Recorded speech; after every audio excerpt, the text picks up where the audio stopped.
ভয়ের সংস্কৃতির কথা বলছিলেন, মিডিয়ার কথা বলছিলেন একজন। মিডিয়াগুলো বেরিয়ে আসছে কিনা সেটা আপনারা সবচেয়ে ভালো বলতে পারবেন। যদি না হয় তাহলে কথা বলুন, আপনাদের ভীতিটা কোথায়? যদি শুধু এই পরিস্থিতির কারণে আমি বলছি না, আপনি একটা দুটো দিনের কথা বলেছেন, তো এর বাইরেও অনেক ব্যাপার আছে, তাই না? শুধুমাত্র 15ই আগস্ট বা 21শে আগস্ট হলো কিনা সেটা দিয়ে আপনি নির্ধারণ করতে পারবেন না, আমার ধারণা পারবেন না। আমার যৎকিঞ্চিত গণমাধ্যমের ধারণা থেকে আমি বলতে পারি সেটা নির্ধারক নয়। নির্ধারকটা হচ্ছে সামগ্রিকভাবে মত প্রকাশের অধিকার আপনার আছে কিনা এবং গণমাধ্যমগুলো সেগুলো রেপ্রেজেন্ট করে কিনা। করার ক্ষেত্রে যদি কোনো বাধা থাকে তাহলে সেগুলো আপনারা বলুন, আপনারাই বলুন।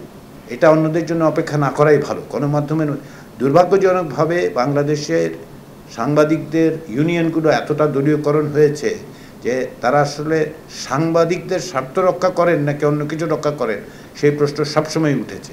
তাহলে আসুন এই সুযোগে যারা আপনারা সাংবাদিকতার সঙ্গে যুক্ত তারা এরকম প্ল্যাটফর্ম তৈরি করুন, বা যেগুলো প্ল্যাটফর্মগুলো আছে সেগুলোর মধ্যে তাদের সঙ্গে আলোচনা করুন, যাতে করে প্রকৃতপক্ষে সাংবাদিকদের স্বার্থ, শুধুমাত্র আর্থিক স্বার্থ নয়, আমি বলছি সাংবাদিকদের সাংবাদিক থাকার স্বার্থ, সেটার জন্য যেন তারা উদ্যোগী হন, সেই চেষ্টা করুন।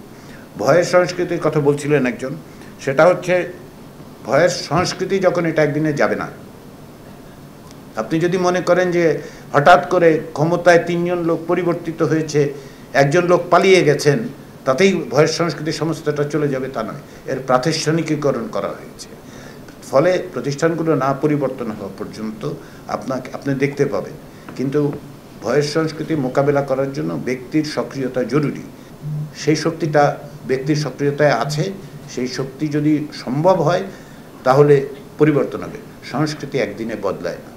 প্রিয় নাম্বার সেট করে বিকাশে সেন্ড মানি করুন ফ্রি।